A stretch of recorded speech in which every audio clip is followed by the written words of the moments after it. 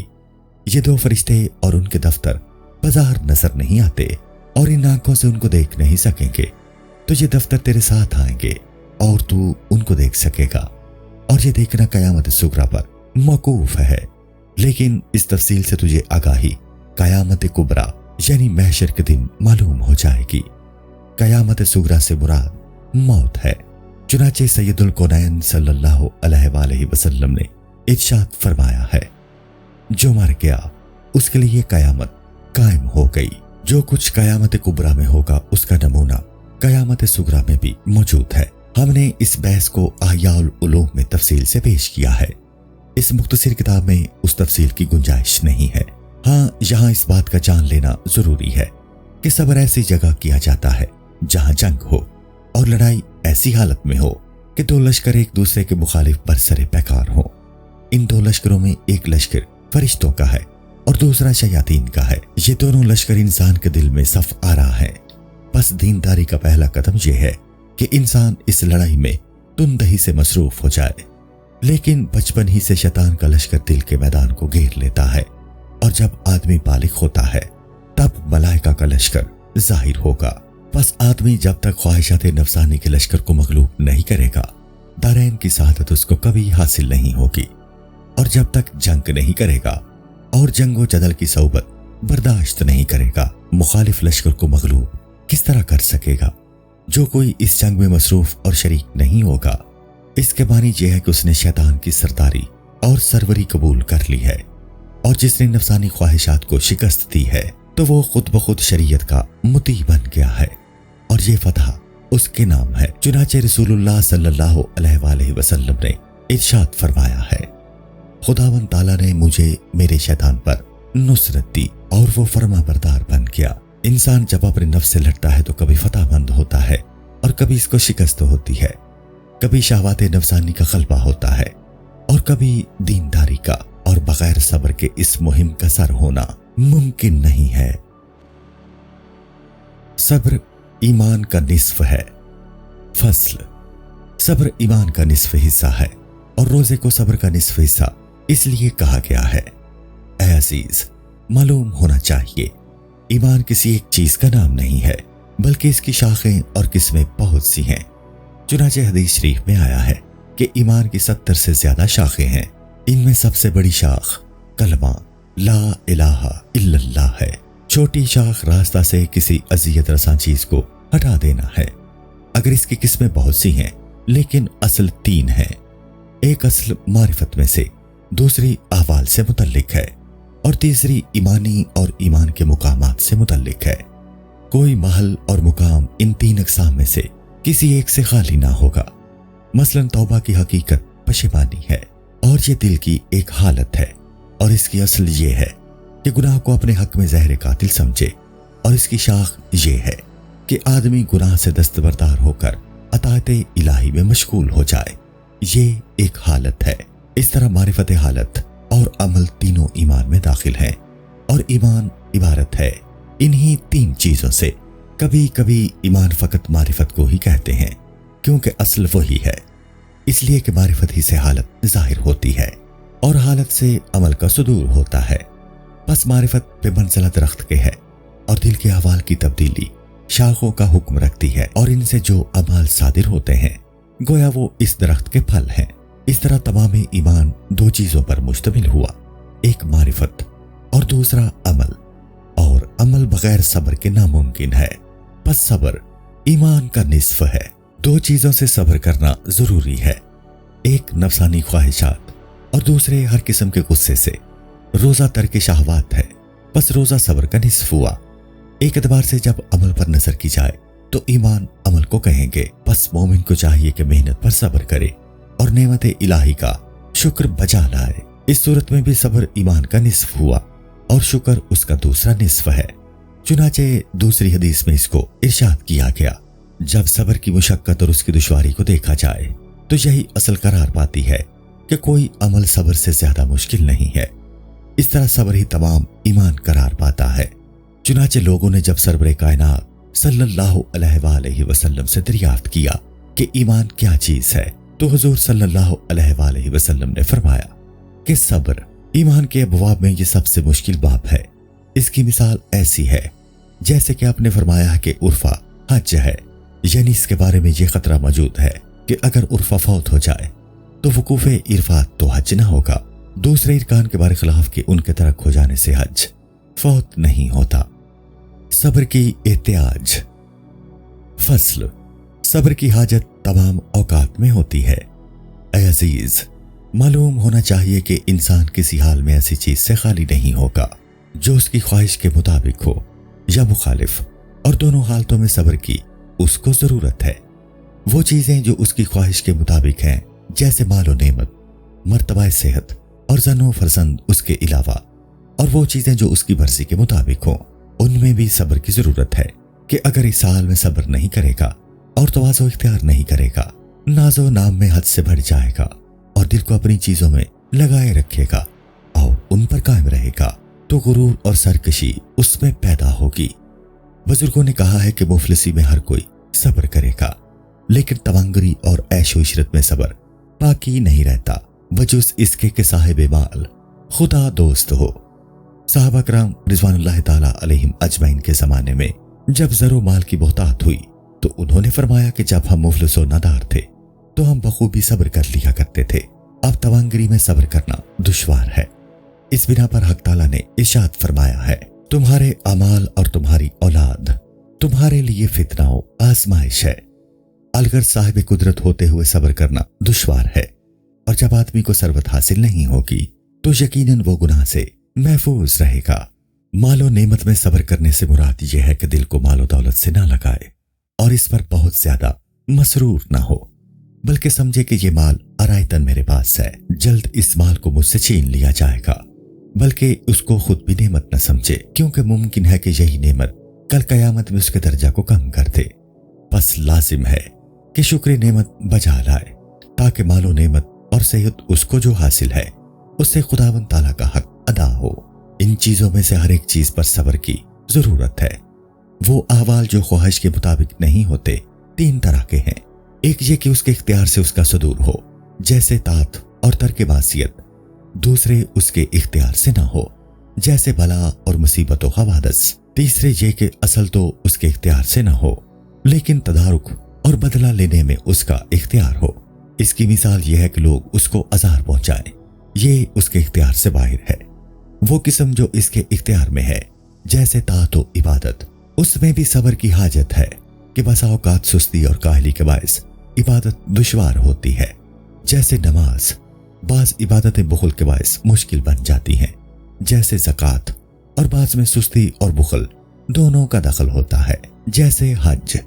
یہ چیزیں بغیر صبر کے صحیح طور پر نہ ہو سکیں گی، بس ہر طاعت کے اول و آخر اور درمیان میں صبر کی ضرورت ہے۔ اول مرحلہ پر تو صبر اس طرح ہوگا کہ نیت کو ریا سے پاک کرے، یہ صبر بہت دشوار ہے، اور دوسرا صبر جو وسط میں پایا جاتا ہے یہ ہے کہ تمام شرائط و ادا پر صبر کرے تاکہ کوئی اجنبی چیز داخل نہ ہو سکے۔ مثلا اگر نماز پڑھ رہا ہے تو کسی طرف کو نہ دیکھے اور کسی چیز کا خیال نہ لائے، اور عبادت کے آخر میں صبر یہ ہے کہ اس کو ظاہر نہ کرے اور اس پر نازا نہ ہو۔ معصیت اور گناہ کا ترک کرنا بغیر صبر کے ممکن نہیں ہے، اور جس قدر خواہش غالب اور گناہ آسان ہوگا اس تدارک پر صبر کرنا دشوار ہوگا، جس لیے کہا گیا ہے کہ زبان کی معصیت پر صبر کرنا دشوار ہے، کیونکہ زبان ہلانا بہت آسان ہے، اور جب ایک بری بات بار بار کہی جاتی ہے تو وہ ایک عادت اور سرشت بن جاتی ہے، اور بری عادتیں شیطان کا لشکر ہیں۔ اسی وجہ سے غیبت، دروغ، خود ستائی اور طعن و تشنیع وغیرہ میں زبان آسانی سے چلتی ہے، اور لوگ ان باتوں کو پسند کرتے ہیں۔ بس اس سے باز رہنا بڑی محنت کا کام ہے، اس سے بچنا اکثر لوگوں کی صحبت میں ممکن نہیں ہوتا۔ بس گوشہ نشینی اختیار کرے تو اس آفت سے محفوظ رہے گا۔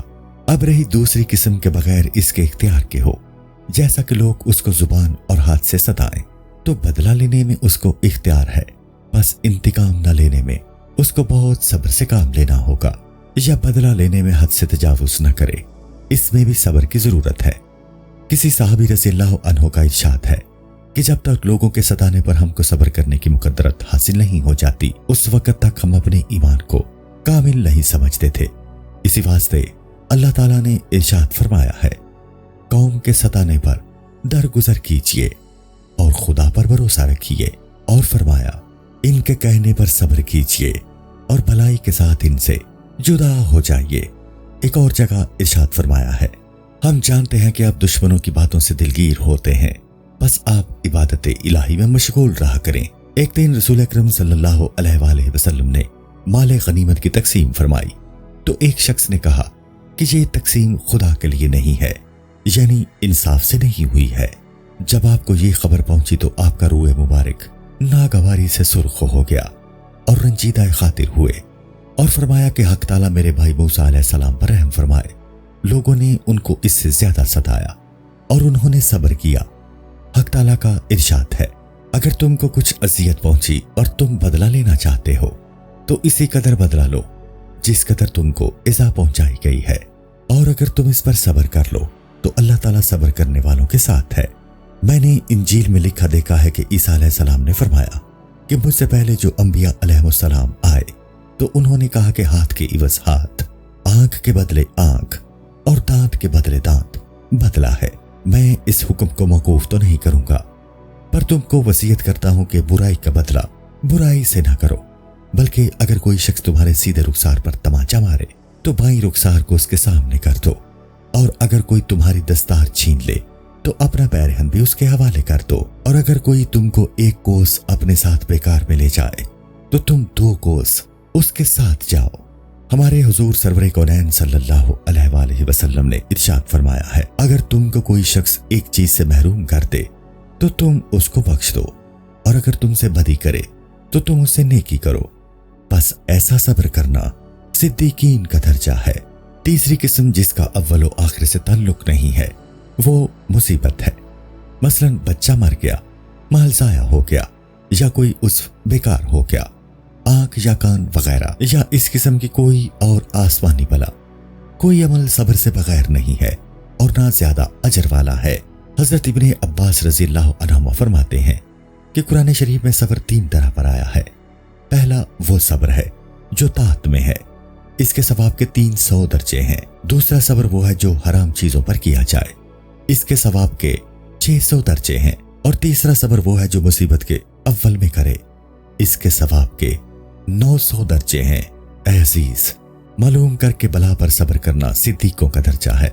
اس بنا پر حضور صلی اللہ علیہ وآلہ وسلم اس طرح مناجات فرماتے تھے، خداوند ہم کو اتنا یقین عطا فرما کہ دنیا کی مصیبتوں کا برداشت کرنا ہمارے لیے آسان ہو جائے۔ رسول اکرم صلی اللہ علیہ وآلہ وسلم کا ارشاد ہے کہ حق تعالیٰ نے فرمایا ہے کہ جس بندے پر میں نے ایک بیماری نازل کی اور اس نے اس پر صبر کیا اور لوگوں سے اس کی شکایت نہیں کی، تو اگر میں اس کو صحت دوں تو اس سے بہتر گوشت پوست اس کو دوں گا، اور اگر دنیا سے اسے اٹھاؤں گا تو اپنی رحمت کاملہ کے سایہ میں لے جاؤں گا۔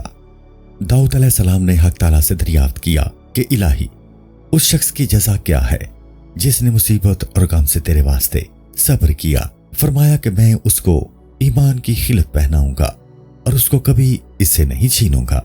اور فرمایا کہ جس کے جسم یا مال یا فرزند پر میں نے آفت بھیجی اور اس نے اس پر اچھی طرح صبر کیا یا اچھے صبر سے اس کا مقابلہ کیا، مجھے شرم آتی ہے کہ اس سے حساب لوں اور اس کو میزان اور نامہ اعمال کے پاس بھیجوں۔ حضور اکرم صلی اللہ علیہ وآلہ وسلم نے ارشاد فرمایا ہے کہ صبر کر کے خرچ اور کشادگی کا انتظار کرنا ایک عبادت ہے۔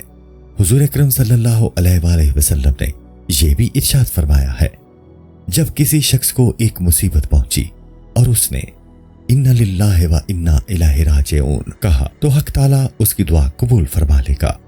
رسول اکرم صلی اللہ علیہ وآلہ وسلم کا ارشاد ہے کہ حق تعالیٰ حضرت جبرائیل علیہ السلام سے فرمائے گا کہ اے جبرائیل، کیا تمہیں معلوم ہے کہ میں جس کی بصارت چھین لوں اس کا اجر کیا ہے؟ اس کا اجر یہ ہے کہ میں اس کو اپنے دیدار کی دولت دوں گا۔ منقول ہے کہ کسی بزرگ نے اپنے پاس ایک کاغذ پر لکھ کر رکھ لیا